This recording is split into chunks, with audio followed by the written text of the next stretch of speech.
हम जिसकी आपको दिखाते हैं हमारी गाड़ी स्टार्ट नहीं हो रही है, और जैसे 5 से 7 स्टेप यूज करेंगे हमारी गाड़ी स्टार्ट हो जाएगी। तो चलिए आपको दिखाते हैं वह 7 स्टेप क्या है जिसे यूज करने के बाद हमारी गाड़ी आसानी से स्टार्ट हो जाए। इग्निशन को ऑन करेंगे, इस जगह पे गाड़ी का अगर हम सेल्फ यूज करते हैं तो गाड़ी स्टार्ट नहीं होती, गाड़ी स्टार्ट नहीं हो रही। तो इसमें जो सबसे पहले आपको यह चेक कर रहा है कि जैसे हम गाड़ी का इग्निशन ऑन किए, फ्यूल पंप जो एकदम प्रॉपर तरीके से चल रहा है। अब दूसरा स्टेप हमें ये चेक करना पड़ेगा कि फ्यूल पंप तो चल रहा है बट क्या फ्यूल की सप्लाई हो रही है या नहीं। देख लिया फ्यूल पंप वर्क कर रहा है। अब इसका दूसरा स्टेप आपको यह चेक करना है कि इसकी फ्यूल की सप्लाई हो रही है नहीं। तो उसके लिए क्या करेंगे, यहाँ से इस तरह से हाथ से आपको इस तरह से पाइपलाइन को पुश करें, पाइपलाइन को पुश करें और बैक के और खींचे। देखिए इजीली हमारा पाइपलाइन ओपन हो गया। तो चलिए इग्निशन को ऑन करें और हाथ में आप देखें इसका छिड़काव प्रॉपर होता है या नहीं होता है।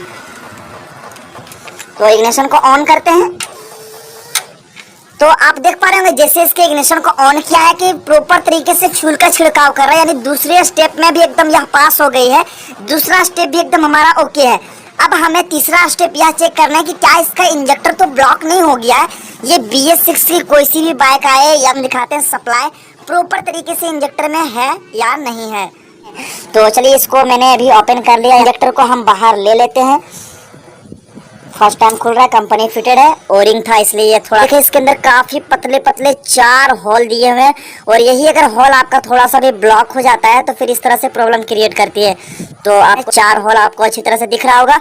अब थर्ड स्टेप इसमें हम यूज करते हैं, तो सबसे पहले इसके जो है फ्यूल सप्लाई वाले लाइन को इसके अंदर ऐड करते हैं, और इसके और तो उस सिचुएशन में यहाँ पे ये जो 12 वोल्ट वाला एरिया है इसे हम इसके अंदर ऐड करेंगे ताकि इसके अंदर 12 वोल्ट की प्रॉपर तरीके से सप्लाई जाए। तो ये देख पा रहे हैं 12 वोल्ट की सप्लाई इसके अंदर मैंने ऐड कर दी। के लिए इतना ज़्यादा मेहनत करते हैं यार, तो सपोर्ट कीजिए प्लीज में।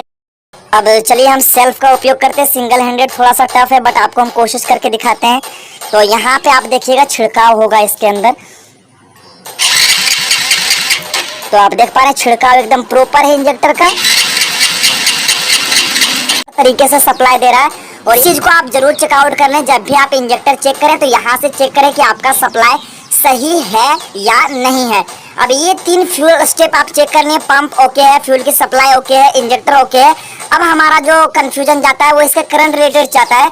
तो चलिए सबसे पहले करंट चेकआउट करते हैं, सेंसर से हमारा प्रॉब्लम है या बैक एंगल सेंसर खराब हो गया जो करंट रिलेटेड प्रॉब्लम करता है, ये स्टेप आपको हम दिखाते हैं। तो चलिए सबसे पहले आपको करंट को चेकआउट करके दिखाते हैं। फ्यूल रिलेटेड अब हमें जो है करंट रिलेटेड चेकआउट करना पड़ेगा। तो सबसे पहले हमें यह चेक करना पड़ेगा कि इसकी बैटरी जो है प्रॉपर 12 वोल्ट से प्लस चार्ज है या नहीं। उसके बाद यहाँ इस वाले पैनल को ओपन करेंगे और इस तरह से नॉर्मल सा मल्टीमीटर का यूज करना है आपको। अगर आप देखें तो 12 वोल्ट की प्रॉपर सप्लाई है और यहाँ तक तो सही है। अब हमें यह चेक करना है कि क्या यहाँ से सप्लाई हमारा ECU तक जा रहा है या नहीं। तो इसका ECU आप सभी मैकेनिक भाइयों जो मुझसे बहुत पहले से जुड़े हुए हैं उन सभी को पता होगा, इसका ECU जो है इसके थ्रोटल बॉडी में ही अटैच करके दिया हुआ है और बैक एंगल सेंसर इसी के अंदर दिया हुआ है। तो ये देखिए मैंने इसे ओपन कर लिया। अब हमें जो 12 वोल्ट की सप्लाई चेक करना पड़ेगा। तो यहाँ पे जो 5वां स्टेप में करंट रिलेटेड आपको जो बताएं, यहाँ पे आपको थोड़ा सा कंफ्यूजन क्रिएट होगा बट आपको कंफ्यूजन नहीं होना है। यह जो वायरिंग जो हार्नेस वर्क होता है ये माइनस के साथ वर्क होता है, यानी इसका जो है बॉडी अर्थ ECU से लेता है। अगर इस कंडीशन में आप इग्निशन को ऑन करके और अदर बाइकों की तरह अगर ब्लैक प्लस रेड वायर में अगर 12 वोल्ट की अगर आप सप्लाई चेक करते हैं समझ लीजिए एक तरह से बेवकूफ़ी कर रहे हैं, क्योंकि जब तक इसको बॉडी अर्थ इसके ECU से नहीं मिलेगा तो 12 वोल्ट की करंट यहाँ पे शो नहीं करेगा।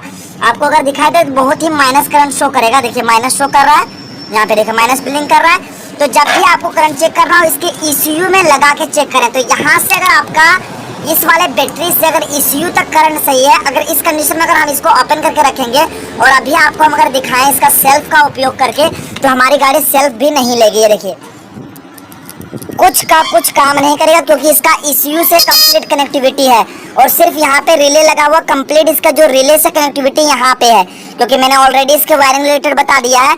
अगर यहाँ तक आपका करंट एकदम प्रॉपर है उसके बाद आपको स्पार्क प्लग में चेक करना है तो और यहाँ पे करंट चेक करवाएंगे तो एकदम हमारा प्रॉपर करंट आएगा।